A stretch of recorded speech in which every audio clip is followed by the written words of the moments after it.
Did you know that it is crucial that we detox our bodies on a regular basis, especially in perimenopause and menopause? Today, I'm speaking to a holistic nutritionist and menopause expert about simple ways that we can detox our body naturally. Stay tuned.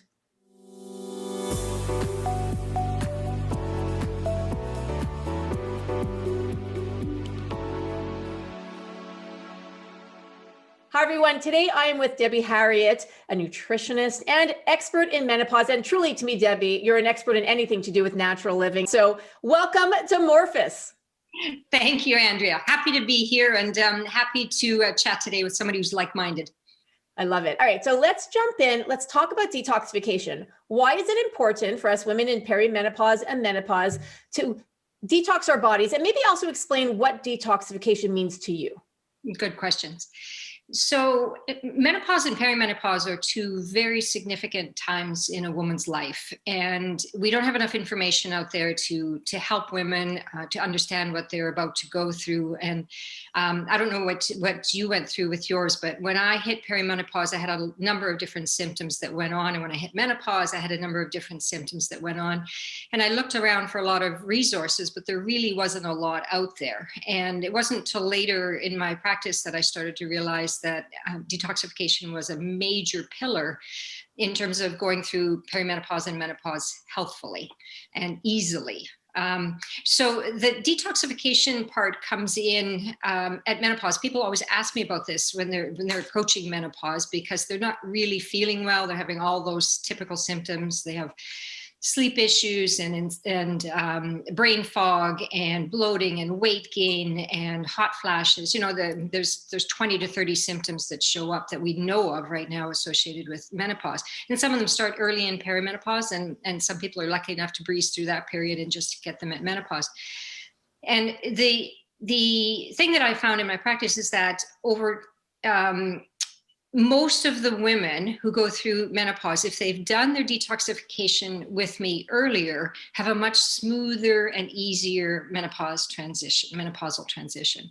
And that comes from the fact that if you cleanse the body, you cleanse the cells, you cleanse the liver, you're going to find that the body behaves as it should. It knows what to do. Whereas if you go into menopause and you have toxic cells, toxic kidney, toxic lymph, toxic liver, which is where most people are these days, not just women, you're going to find that the body then has an additional load that it has to bear during menopause, which is the massive turnaround of the hormonal system, which includes not just the body, but also the brain. And when you already have a system that is under stress and under pressure with toxicity and with daily life stresses, and then you add the menopausal shift to that, you can have some horrendous outcomes. And as an example, I just had a patient that came in today, and she's 72 years old, and she has been hot flashing for 20 years. Wow. And My mom was the same. It's insane, right? And the biggest thing is I'm really glad you're doing these kind of podcasts and doing all the work that you're doing in this field, because the biggest thing is to get the message out to women that you don't have to put up with that there is another way, and it's not a difficult way. It can be simple and easy to incorporate into your daily life. And there's a lot of information and a lot of help out there. It's just not necessarily appearing in the front of the daily newspaper because menopause hasn't and made it to the headlines yet, right? It's something that women have put up with for many, many centuries, but nobody's talked about it. And it's time to talk about it openly and let women know what they have to do to make this menopausal transition easy. And one of the reasons why I love the fact that we're talking about detoxification is that with women think about menopause as a 1 to 2 year kind of process, and then they move on. But in actual fact, like this woman I saw today who's had hot flashes for 20 years, your body can be out of balance for the rest of your life after menopause if you haven't done the work that you have to do.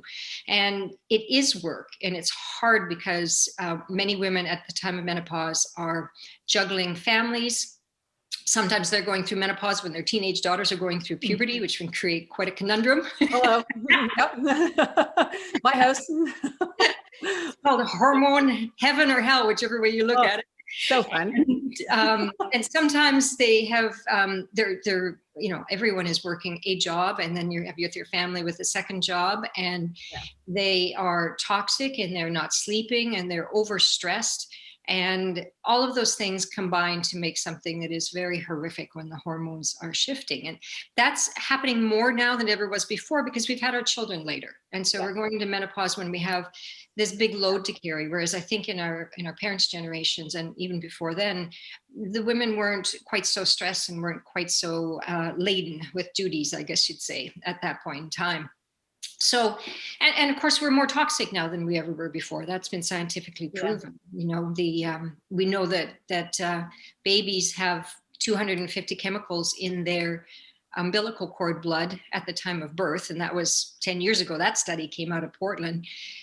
And what I remind women is that toxicity came from you, right? It came through the placenta to your baby. So that means you also have those chemicals in your body. And if you have those in your 20s, 30s, and 40s when you're having your children, what are you going to have by the time you're 50 or 60 in your body? Right. And the bottom line is it results in this layering effect where women have, maybe you've got a liver that's not functioning quite so well to start with. Maybe your genetics means that you don't methylate properly, so you're not getting rid of your toxins properly, but you're doing okay. And then maybe you have a couple of kids, and so you demineralize and you lower your adrenals, and you have day-to-day stresses. Maybe you're not nourishing yourself well enough and taking enough rest.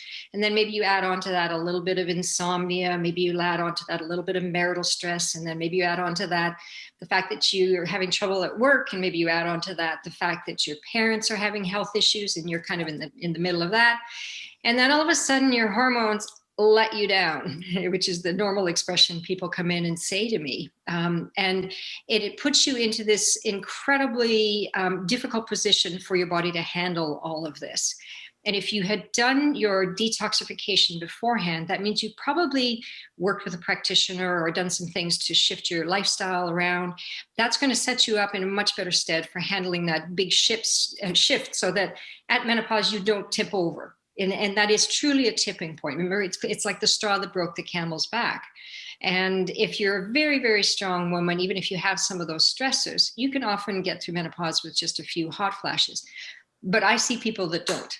I see people who every day who are having all of these struggles. And so what I see continuously is a level of toxicity that needs to be managed before we get into menopause, or at the very least during. It's a little bit harder during because you can't push the body quite so hard. You need to be gentle on the body during menopause. And so it's my perfect patient would come to me 6 to 10 years before menopause when they're in perimenopause and would do their lifestyle adjustments and their detoxification and what I call their personalization, which would mean that they would learn about themselves. You know, it's not just about reading on the internet what the latest cleanse is and what the latest supplement is and then taking it. It's about figuring out what you personally need and running with it so that you're not just subject to the vagaries of whatever latest study or diet came out, because you need to know about you and how your body works and what you intimately need. All of that would be done 5 to 10 years before menopause, which then would lead to a much smoother transition, right? And remember, we're not just talking about menopause. We're not just talking about the 1, 2, 3 years or whatever it is it takes to get through the turnaround of the hormones. And menopause technically is defined as 1 year without menstruation. But there's lots of gray areas on that. And what I find is a lot of the symptoms carry over way past that phase. So if we could get the message through that what we need women to know is that menopause and post-menopause, which is, I think are two inadequate terms, but that's what we have right now, is probably the next 40 to 50 years of your life. And if menopause is really difficult for you, then there's a good chance that next 40 to 50 years of your life is going to be a struggle as well, unless you do something to change that. Because when the hormones are receding, the body is going to struggle a lot more.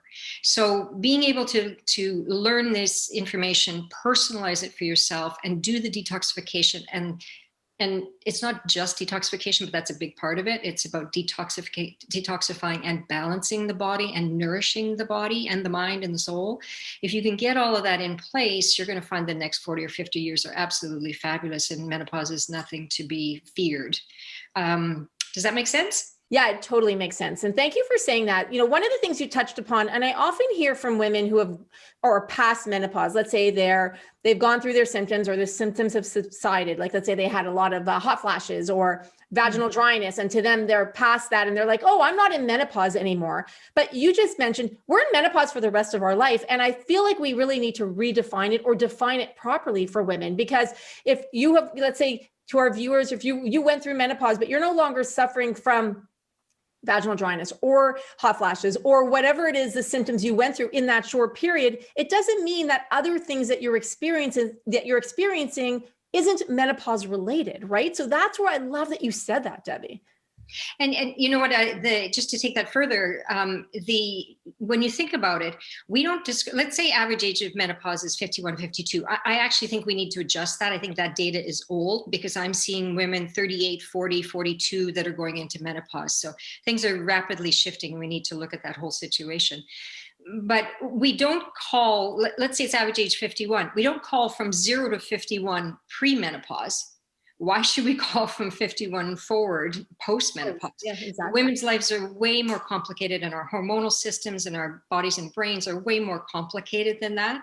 And here's where I truly feel that we have a total lack of research and a total lack of published information on what women are going through that really need, it's time to change this. It's time to get some information out there for women to start to understand their bodies more, and for us to also start to talk to one another. I'm sure in gathering this information, you're gonna, for every story I hear from a woman that I work with, it's a completely new story than the one I heard last time. And yes, there's some commonalities. There's, from vaginal dryness to insomnia is there, but there's a lot more that is there. And I really think that we need to touch on the whole physical as well as the emotional part, because that's the part that doesn't get talked about a lot. And of course, detox can lead to more balanced emotions. It's truly about nourishing yourself, balancing your body, and cleansing your body that is going to take you forward in good health. Yeah. And I love that you're saying that. It is so true. And what we found in our research, Debi, is that there are actually over 72 signs and symptoms of menopause. And we've been collecting this data for about 2.5 years now, and literally 72. We have a whole list going. So yeah, I mean, there are so many things that are related to this time in our life that we don't even necessarily associate with perimenopause and menopause, or once you've gone through it and you're post-menopause, you may not be thinking that it's related. So I love that you said that, and that makes perfect sense to me. I'd like to circle back to the detoxification for a minute. Yeah. So you mentioned, obviously it's important that we detox. Let's start with, what are our detoxification organs? What should we be aware of in our body that actually do the work to help to detox things from our body? Okay. So I will say on that we're still learning. We're still trying to deeply understand the body. And every time science comes out with something new, we all seem to be amazed. But the body has some very unique ways of working. So, and I say that because we're discovering so much that's new all of the time. So I'm never surprised to hear something else come out. What we know now is that your major organs of detoxification are your liver, which is working continuously for you 24/7. Your kidneys, which is filtering your blood constantly and totally depends on water. We got to have lots of good, clean water without chemical toxins in it and drugs in it. The next major one that never gets talked about is your lymph system. And the lymph is something that most women, until they are diagnosed with breast cancer, never actually even hear the word lymph. And that's something we have to change. The lymph is a massive delivery system of nutrients in the body, but also it's like the green garbage truck that goes through the body and cleans everything out. And because we can't see it with the naked eye until we look inside the body, and it doesn't have any muscles of its own, nobody really knows about it, but it's massive in terms of women's health and hormonal movement and nourishment. Other ones are the lungs are major in detoxifying the body as you breathe in and as you breathe out, which is something nobody thinks about, right? That you're breathing out toxins all of the time. And then one of the last ones that doesn't get touched on is the skin. And the skin is your largest organ of elimination. And during menopause, you're going to experience your entire skin, because when we get the vasodilation of the hot flashes, whether you get one or you get 100, you're still going to experience the same thing. It's a feeling like you want to crawl out of your skin, because when the vasodilation comes to your skin, you're going to have this incredible heat and tingling and a feeling like you want to jump out of your body. And that's when you're going to know that your skin is a detox organism, because what I find that women tell me often, what I experienced as well, is that they've never sweat so much as they did with hot flashes in menopause, which actually leads back into what we're talking about, which is it is a great way to detoxify. You know, we've used heat for centuries, whether it be hot and cold saunas or whether infrared saunas and things, we've used that kind of heat to make us detoxify through our skin. So of all of those that I just talked about, the ones that are talked about the most in the media and have most books written about them are the liver and maybe the kidneys. But all of the systems need to be addressed, and detoxification has to happen on all levels. The reason the liver is talked about more is because the liver has to handle and clear all the estrogen. And of course, most women today are pro-estrogenic, meaning they have way more estrogen than they do progesterone. And that's how they can get into some significant health issues, including cancers.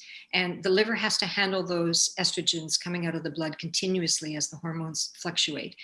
And when the liver is toxic from our lifestyle or other things that we've done before, it can't handle that excess estrogen load. And then we start to experience heat. And I'm not saying that hot flashes come only from the liver, but many women's do come from the liver. And when we get the liver settled down, we find that the heat in the body dissipates and the hot flashes dissipate. Thank you for sharing that. It made it very easy to understand. Let's talk about simple ways that we can detox all of the organs that you talked about. We can talk about food, we could talk about exercise, but I'd love to hear about what are some specific things that are simple to do that we can incorporate into our daily lives. I mean, you talked about how busy we all are, and we are very busy. So what are some easy things that we could do that you recommend in terms of helping us detox? I really love that you brought that topic up, because I run into so many women who cannot afford to do expensive remedies, cannot afford to see a practitioner consistently, and are trying to, go through the internet and figure themselves out, which is it's very difficult. So there's a lot of basic and simple things that can and should be done by everybody. And this is not just with regards to menopause, this is regards to general health, right? So, but they're even more pertinent at menopause, I guess you'd say. One of the first is to start to try and eat as organic as possible, because we talked about that toxin load of the liver.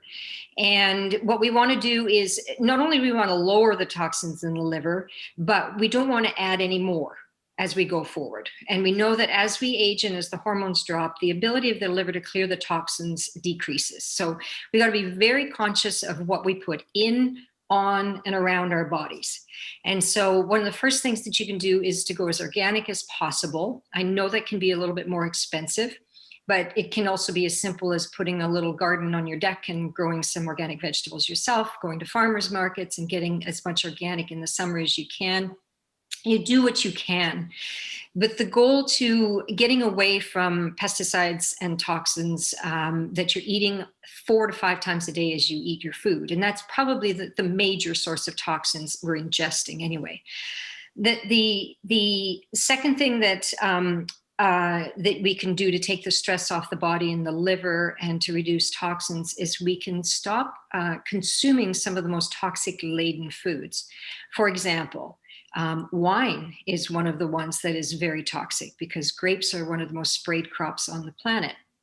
Coffee is one of the most sprayed crops on the planet. And every time you are drinking a cup of coffee, you are ingesting a plethora of toxins. So what we're trying to do is ingest less toxins in, and at the same time, put less toxins on the skin. And there's a number of great websites that people can go to. Environmentalworkinggroup.org is a wonderful one, because you can go on there and find out what is the most sprayed crop, what not to eat in non-organic form. And, as we know, apples and grapes and strawberries and peppers are right up there in the top of the list. So that's one small change that you can make to ease the burden on the liver and to stop putting toxicity in the body. That same website has a list of products that you can buy that have lower toxins. So that would be anything from a face cream to a body cream to a bath salt, you name it, that anything that would normally be in your daily repertoire of products that you would use, because that's a continuous layering of toxins that the body cannot get out. So the third way that I would think of today that would be inexpensive for everybody to do is to increase the amount of vegetables that are in the diet. Especially the vegetables that have properties to help the liver clear estrogen, which would be the brassica vegetables. And the brassica vegetables is a big family that includes everything from Brussels sprouts to kale to Swiss chard to broccoli to cauliflower. Get used to having those. I often tell people in my practice, I want you to have a half of a head of cauliflower every single day, or broccoli, or the equivalent amount of Brussels sprouts. And companies actually take what's in those vegetables in something called indole 3-carbinol, condense it, put it into a very expensive pill that you take every day to clean the estrogens from the liver. And that's great if you can afford that, but it's much better to every day be eating those kind of vegetables that are helping the body clean. Other things that are really good for you are any kind of leafy green. Any kind of greens are wonderful because they contain chlorophyll, and chlorophyll is one of the largest detoxifying agents for the body. When we're doing major detoxification programs, we always include many scoops of powder chlorophyll or many capsules of chlorophyll to grab onto toxicity and pull it out of the body. And it's found in green vegetables. That's what makes that vegetable green, is the interaction of the sun with the plant gives you chlorophyll. So anybody can do that. Anybody can start having more leafy greens. And you start it slowly. You start by making sure you have one great salad a day with some fresh organic leafy greens, right? And then start by adding in, half of a broccoli head or half of a cauliflower head during the day to try and give you more nutrients to cleanse the liver. So simple little changes like that can help. Even doing things like switching some of the sweets and things that you're having and putting in apples and oranges and plums and all of the fruits that we're supposed to be eating will also help detoxify the body, because those contain large amounts of vitamin C, which is very necessary to make glutathione. Glutathione is the major detoxification agent for the liver.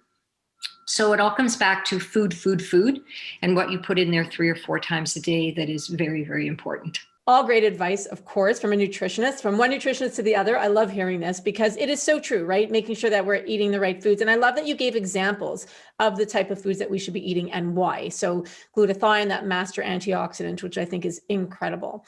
What about when it comes to supplements? Are there any supplements that you feel that, absolutely, women in menopause or perimenopause should be taking on a daily basis? Okay, that's a little bit tougher. And the reason it's tougher is that I specialize in personalization. So I don't like to blanket a supplement for everybody. Whereas I'm not worried about saying eat more broccoli and eat more cauliflower, because for most people, that's pretty safe suggestion. The supplements are much more individualized. But if I were to let's say, name the top 3 that most people would benefit from that I see in my practice, one of them would be magnesium, because magnesium is the magical sleep agent and magical for the nervous system. And let's face it, when estrogen and progesterone starts to drop, progesterone, when you're expecting, you're high in progesterone to carry that pregnancy. And that's when you get that skin glow and you get that calm and the world is perfect and everything is great. That's the beauty of progesterone. When progesterone starts to drop, which it does first before estrogen drops, so we often start feeling those perimenopausal symptoms when our progesterone starts to drop. When it starts to drop, one of the things that it's been doing all along is to make you calm and happy and at peace with the world. Now, when that starts to drop, what you'll find is that your nerves are a little more unsettled and your mood's a little more unsettled. Maybe your sleep's a little more unsettled. You're a little more edgy. You're a little more anxious. You're a little more jittery. And it is really helpful to have a bit of magnesium in there just to calm those symptoms. And what I find for most people is that it helps the bowel to relax, because the bowel is innervated with nerves, and magnesium helps the nerves to relax. And it helps people get a better sleep and to just be in their skin a little bit easier during menopause. I guess the second one that I would say that I most often use would be some kind of a liver cleansing agent, which would be anything that varied from dandelion to burdock to milk thistle. And usually I recommend a combination because I trained in herbology years ago, and the herbalist that I trained with used to go out and meditate in the woods, and he would meditate on which herbs to combine for people. And because he knew that herbs that grew together often were meant to be combined together in a bottle to be used to heal people. And so I do that often. I will combine a number of different herbs to settle things down, but the core of it will be a dandelion, a milk thistle, and a burdock being the liver strengthener, and milk thistle being the liver detoxifier, and dandelion, depending on whether it's root or leaf, will be the kidney and liver detoxifier. And it's always good to put something in for the kidneys because they get ignored. So I would say that's probably, in terms of cleansing, the second most used supplement in my practice. The third one I'm going to cop out on because it can go to whether there's inflammation in the body, or whether the person needs more help with digestion, or whether the person has just too much heat in the body and so can't handle a lot of supplements and just needs to have a lot more relaxation and stress control. But if I had to name the third that would be most common, it's probably something for the nervous system. And that would probably be anything from L-theanine to ashwagandha to holy basil, tulsi, which is also called tulsi, any of the bacopa, rhodiola, all of those herbs, and again, usually used in combination because they work the best, because many of those will settle down hot flashes and will settle down the hypothalamus pineal pituitary, which is where a lot of the hot flashes originate. And once the nervous system is settled down, the liver, the kidney, the lymph can operate a lot better. I love that you mentioned adaptogenic herbs because I am a very big fan. So I think that's great. Well, thank you for your top 3 list. I appreciate it. And the reason why I love hearing from you is because you're a practicing practitioner. You see people every single day, and you've worked with thousands of women and have worked with them in perimenopause and menopause, and you see the results for yourself. So that's why I thought, so that's why I love hearing what you have to say. So thank you for that. My pleasure. And I really enjoy communicating this because I know you and I have talked in the past about how difficult it was to find this information. And it's taken me years to dig out a lot of information. And I've gone to many seminars, many webinars, many conferences, done a lot of reading.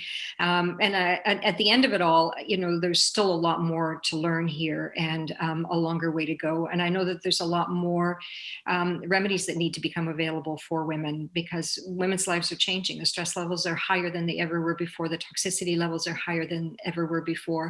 And yet they're being ignored in a lot of areas, including medicine.